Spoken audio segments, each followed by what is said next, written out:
Game journalism. It seems to be one of the few occupations that the 30 and under set have dreamed of since their first exposure to gaming back in their early childhoods. Whether it was on an Intellivision, an Atari, an NES, or a Genesis, most gamers, regardless of the console they started out on, have given the idea more than just a passing thought. Who hasn't read a Nintendo Power article and thought to themselves, I could do that?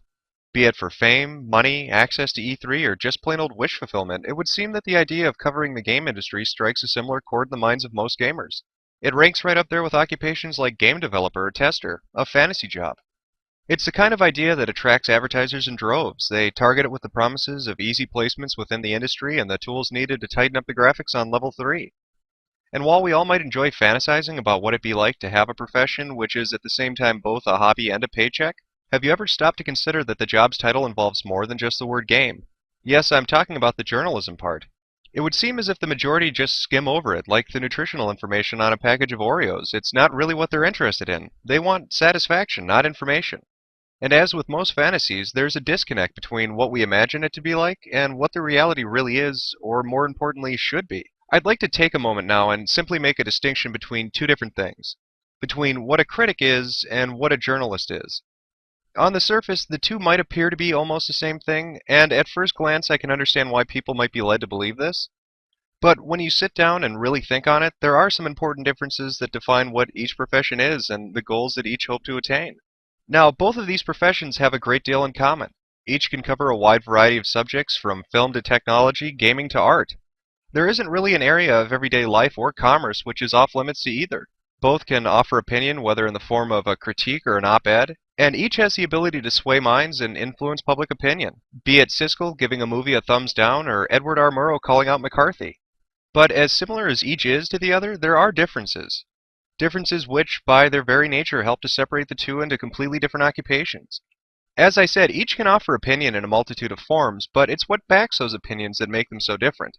I'm talking about truth, about fact, the concept of honesty and the principle of integrity. A journalist is sworn to these things, a critic is not. And it is upon that point which the difference lies. A critic has no oath other than to their own opinion and viewpoint. They're not bound by a social contract to be unbiased or fair. They answer to nothing other than their own conscience. Now, before you take me to task for saying that, consider a few things. I want you to think back to the critics you know of. Think back to their work, their articles, their videos. Take a moment to remember all the times you chuckled at outrageous claims and allegations. Times where they swore of being near suicidal at the mere prospect of having to watch a certain movie or review a specific product. Think of all the times they used exaggeration and sensationalism to try and belittle something they disliked. And after you've done that, ask yourself, were they honest? Do you think the moment they put that movie they loathe so much into their VCR that they really had a shotgun at the ready? Or perhaps do you think they might have said and wrote the things they did more for effect than for fact? What was the purpose of their work? I think it can be best summed up in one word: entertainment. That isn't to say journalism can't be entertaining, but its aim is most definitely above that. While journalism can include a whole range of different elements to it, from humor to sarcasm, at its core, it's comprised of honesty. Factual honesty. Its goal is to report to the public information which they depend on or are interested in. But unlike a critic, journalists are sworn to something. They do have a social contract by which they should abide. They need to be able to put aside who they are and what they believe in to be able to bring to the masses an unbiased account of what's going on. Now, I'm not so naive as to imagine that you couldn't list off a dozen names from the top of your head that violate this very core principle of what it means to be a journalist. I could probably name you 24. But our being able to spot those who do a disservice to the profession only strengthens my point. Because if we are so easily able to spot what isn't good journalism, then it must mean that somewhere deep down within us, there exists a concept of what a good journalist is. And by being able to notice those who fall short of this profession's guiding principles, it must mean that we can see those principles in the first place. Tangent, I'm sure, is a word that comes to mind right about now. I started off talking about gaming, and now I've moved into defining two different occupations. But there is a method to this madness. I needed for you to be able to see the difference between these two groups before I continued. Like I had said earlier, we tend to forget that game journalism is more than just someone who covers games. They're a journalist, not a critic. While their opinion might interest us, we expect more than mere entertainment from them. We expect fact. This brings me back to the point of the video, namely the state of gaming journalism today, or as I like to lovingly call it, the decline of the fifth estate. For those of you out there who are unfamiliar with the usage of estates in the way that I mean them, let me give you a quick briefer on it. I was first introduced to the term by my journalism professor in college, and I'll explain it to you now as he explained it to me back then. The first three estates are made up of religion, government, and the public. The fourth estate is the press. Now, for a long time there were just these four, with the press, or the fourth estate, being thought of as a sort of counterbalance to the first three, able to report and keep in check the actions of the others. With the introduction of the internet came along a new estate, the fifth estate. While the new fifth branch is still being defined, it's easiest to think of it like this. The main difference between the fourth estate and the fifth one is where the onus lays. What I mean by that is, with the press, people expect that what they say and print will be factual, and therefore the onus is on them to be truthful. Whereas with the fifth estate, what you'll find more often than not is that the onus is laid upon you, the reader, to test the validity of the works you consume. You must be the fact checker. This is the main division between a blogger and a journalist. That professor and I had more than a few discussions about what the fifth estate would mean to the masses, with myself leaning on the side of empowerment and him leaning towards the side of anarchy. It has yet to be seen which way the pendulum will swing, but believe me, it is swaying as we speak. But this brings up an interesting point, doesn't it? I said that journalists are considered people of the fourth estate, yet the focus of this video is on the fifth estate, or game journalism. So how can that be? Well, now we get into the vague, gray territory of how to define what lays within the fourth or the fifth. But for me and for my professor, it was seen that if you wrote mainly for an online publication, your home was within the fifth, and if you wrote for a print publication, your domain was within the fourth. If you really want to be anal about it, we can split the difference and call them 4.5ers, kind of like the old-fashioned isometric 2.5D gaming, back in the early days of the Saturn and the PlayStation. A kind of middle ground of almost there but not quite yet. Either way, for myself and for this video, I'll refer to them as fifth estaters. But I just wanted you to know where the terminology comes from and allow you to make your own determination about it. Now, as I said earlier, this video would deal with not just the fifth estate or game journalism for online publication, but of the decline of their profession. Because, as I see it, there's a lack of accountability in what they do, and in the end it only hurts us, the consumer. We rely on game journalists to report factually to us about everything from the specifications of new hardware to the ease of use of a new game.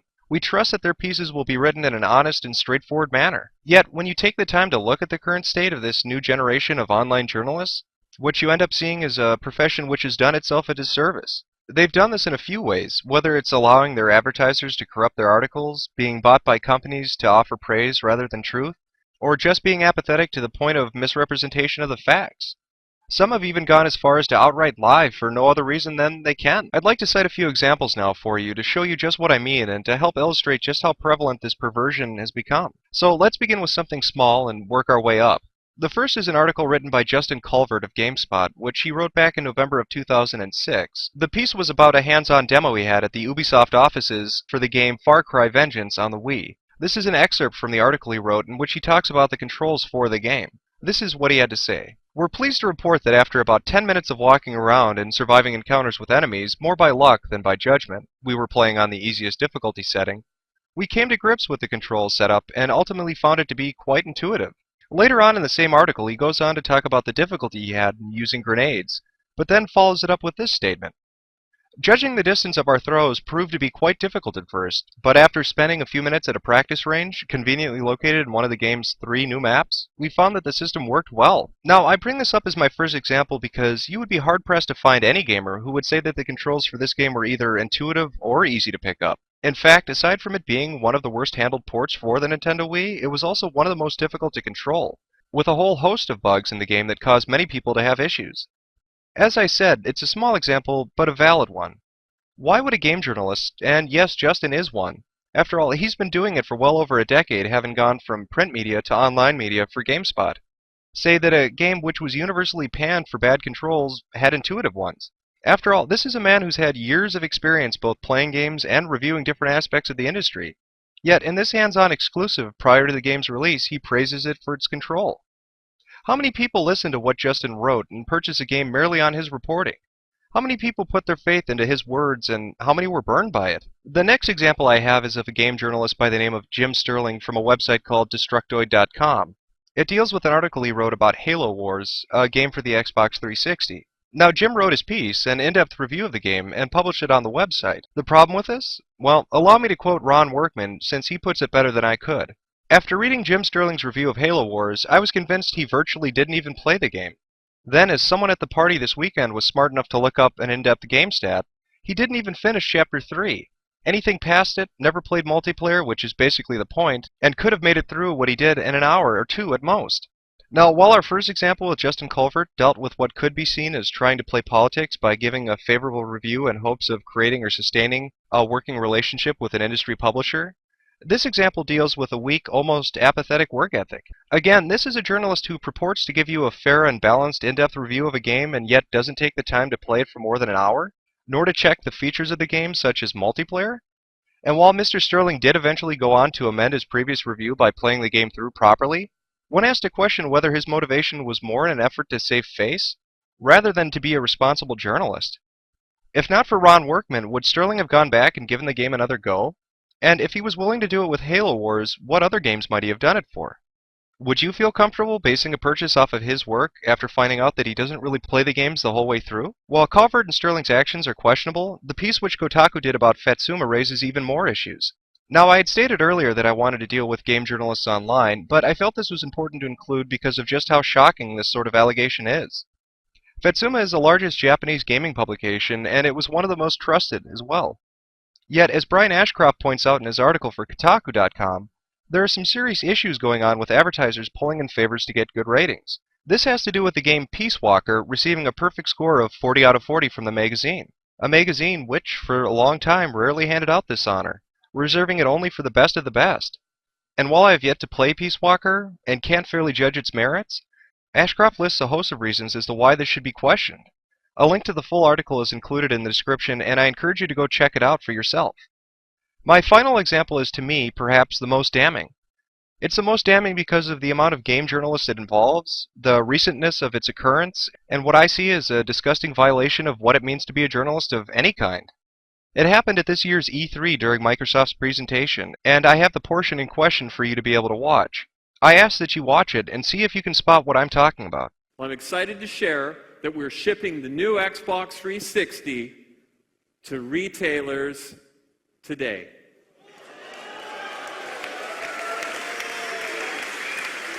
And it will be available in stores later this week. Unless you were here in the audience at the Wiltern Theater, in which case we're shipping the new Xbox 360 to you right now on us.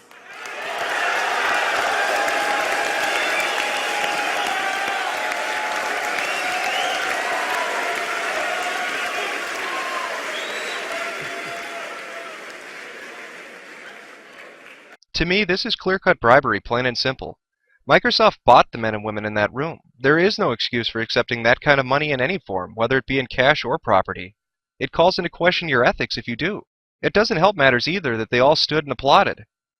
Now, can a group such as those in attendance claim to be unbiased and impartial when the company whom they'll be reviewing later on gives them something valued at around $400? Would you accept this happening in any other context? These examples I've listed are but just a few. There are many more, and sadly it seems to be all too common nowadays in game journalism. If you remember earlier when I spoke about what it meant to be a journalist, when I discussed having principles, being honest, and reporting factually, I meant those things. I've encountered some who've said something along the lines of, well, it's just video games, who cares? I don't base my purchases on what someone writes. Or, it doesn't matter to me. My rebuttal to that is, and? Should an entire profession not be held accountable merely because you don't care? Is your apathy an acceptable reason for them forsaking their duty as journalists? If I didn't care about whether or not my doctor was honest with me and sought to do me no harm, does that mean that you shouldn't get upset if he lies to you and then violates your health? Both professions take an oath which is similar, and both deal with honesty and factual reporting. So can my dismissal of one profession's oath excuse their behavior to you? Of course not. We should expect more from our game journalists. They should be honest, have integrity, report fact, uphold their journalistic principles, refrain from being persuaded by the bribes of companies and the pressures of advertisers. We should remember that, in the end, if you choose to call yourself a journalist, regardless of the medium in which you work, that the onus is on you, and not us, your reader.